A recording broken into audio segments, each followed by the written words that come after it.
ولكن طلاب العلم لا يلتفتون إلى أمثال هذه الأشياء، ربما لأنهم لا يحررون النية عند طلب العلم. كثير من الناس يطلبون العلم لغير الله تبارك وتعالى، أما الذي يطلب العلم لله تبارك وتعالى خالصا فمن نيته أن يكون طلبه للعلم من أجل أن يدافع عن دين الله تبارك وتعالى، وأن يرد الشبهات عن دين الله وكتاب الله ونبي الله صلى الله عليه وعلى آله وسلم، وأن يدافع عن الإسلام ضد هجمات الزائغين والذين يأتون بتلك الشبهات من أجل أن يزلزلوا عقائد المسلمين. والمسلمون مساكين، أكثرهم لا يعرف العقيدة الصحيحة ولا يدري خبرها، وإنما هي أوهام من أوهام العجائز بأمور تلقاها الخالف عن السالف من غير ما تحرير، أكثرها ترهات وأباطيل وأوهام.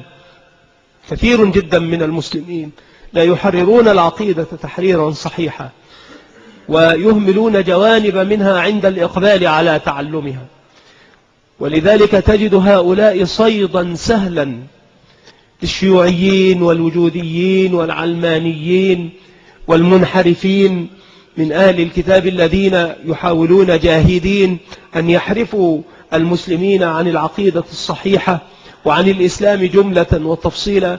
وكثير من الناس يرتد عن دين الله تبارك وتعالى، علم ذلك من علمه وجهله من جهله. كثير من المسلمين يرتدون عن دين الله تبارك وتعالى بسبب الشبهات تلقى عليهم، وهم يحسنون الظن بعقولهم فيتكئون على تلك العقول ولا يعلمون العقيدة الصحيحة، وكثير منهم يترك دينه. وقد رأينا كثيرا من هؤلاء، منهم من رده الله تبارك وتعالى إلى الحق وأقامه على الجادة، ومنهم من هو مضطرب ما زالت الشكوك عالقة بنفسه وقلبه، وكل ذلك بسبب أن الإنسان لا يحرر أمثال هذه الأشياء. يؤتى بمثل هذا السؤال: هل يستطيع ربك؟ هل يقدر ربك؟ إلى غير ذلك. والجواب سهل كما ترى. الإنسان قد يعذب شهورا وسنين لأنه لا يجد الجواب الصحيح، وهو في كلمة كما ترى. هذا من قسم المستحيل. هل يستطيع ربك؟ هل يقدر ربك أن يخلق مثله؟ تقول يخلق مثله؟ هذا المخلوق الذي تقول سيكون مثله من أين؟ سيكون مخلوقا، والله خالق ليس بمخلوق، فكيف يكون مثله؟ هذا لا يكون. إذن هذا من باب المستحيل لذاته، والمستحيل لذاته لا تتعلق به القدرة، انتهي الأمر. المثلية مستحيلة، لأنه إذا خلقه فهو خالق جل وعلا، وهذا مخلوق. كيف نسوي بين الخالق والمخلوق؟ إذن انتفت المثلية، فكيف تطلب أنت أن يخلق مثله؟ والمثلية منتفية بكل حال. إذن هذا من قبيل المستحيل، والمستحيل ما كان عدمه لذاته من حيث هي، ولا تتعلق به قدرة الله رب العالمين. وأما أن يقول لك في الحديث الصحيح أن الشمس تكون دانية يوم القيامة من الرؤوس بمقدار ميل، والشمس كما يقول العلم الحديث لو أنها اقتربت عن مدارها إلى الأرض ولو بقدر يسير لأحرقت حرارتها من على ظهر الأرض. هذا صحيح. يقول فكيف إذا ما كانت فوق الرؤوس دانية بينها وبين الناس يوم القيامة مقدار ميل؟ قل سبحان الله، لا الشمس يومئذ هي الشمس ولا الناس هم الناس. يوم تبدل الأرض غير الأرض والسماوات. والله تبارك وتعالى يجعل الإنسان على خلقة، على صورة، على تحمل لا يكون عليه في هذه الحياة الدنيا. سيكون الأمر مختلفا اختلافا كبيرا.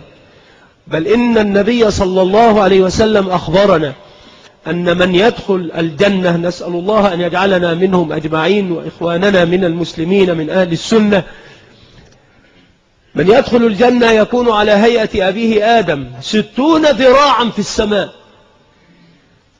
وقالوا في عرض 7 أذرع. تصور هذا الخلق العظيم، يكون طولك في الجنة على قدر أبيك آدم. هل كان بذراع نفسه؟ يعني 60 ذراعا بذراع آدم. فطوله 60 ذراعا كيف يكون ذراعه؟ وعرضه 7 أذرع، وملك لا يعلم قدره إلا الله تبارك وتعالى. نحن نصدق بهذا لأن الله تبارك وتعالى على كل شيء قدير. أنت لا تتصور هذا الآن، أن الشمس تكون دانية إلى غير ذلك، مع أنها لا تحرق أهل الموقف ولا تبيدهم كما يكون الشأن في الدنيا. لماذا؟ لأن هذا من قبيل المستحيل لغيره. تتعلق به القدرة أو لا تتعلق؟ تتعلق به القدرة، فما دامت تتعلق به القدرة فالله على كل شيء قدير. إذا تعلمنا العلم نضع هذه النية، لأنها من النيات المركبة. نية الطلب من النيات المركبة، أن يزيل الإنسان الجهل عن نفسه، أن يعرف ربه، أن يتعلم كيف يعبد الله تبارك وتعالى، أن يتعلم كيف يدعو إخوانه من المسلمين، أن يجتهد في أن يكون مدافعا ومحاميا عن دين رب العالمين بالرد على الشبهات ودفع حيل الزائغين الملبسين على المسلمين دينهم. هذه نيات مركبة في طلب العلم، على الإنسان أن يستحضرها وأن تكون قائمة بقلبه لا تريم. إذن هذه الأشياء التي ذكرها الشيخ رحمه الله تعالى هي من قبيل المستحيل لغيره. يقول رحمه الله: الله قادر على أن تكون الشمس على مستوى منارة بل دون المنار، فإنه يوم القيامة تكون على رؤوس الناس بقدر ميل. فعبارة المؤلف رحمه الله تحتاج إلى بيان في قوله تعلقت بممكن، فإن ظاهر كلامه أن القدرة لا تتعلق بالمستحيل، ونحن نقول لا بد في ذلك من التفصيل، وأن المستحيل لذاته لا تتعلق به القدرة كما قال، لأنه ليس بموجود ولا يمكن أن يوجد ولا يفرضه الذهن. مثال المستحيل أن يكون الشيء متحركا ساكنا في آن، هذا لا يمكن، هذا مستحيل، لأنه إذا كان متحركا فليس بساكن، وإن كان ساكنا فليس بمتحرك. أما المستحيل لغيره يعني بحيث يكون بحسب العادة غير ممكن، فهذا تتعلق به القدرة. وإذا طلب منا مثل لذلك قلنا ما أكثر الأمثلة، كل آيات الأنبياء الكونية من هذا الباب.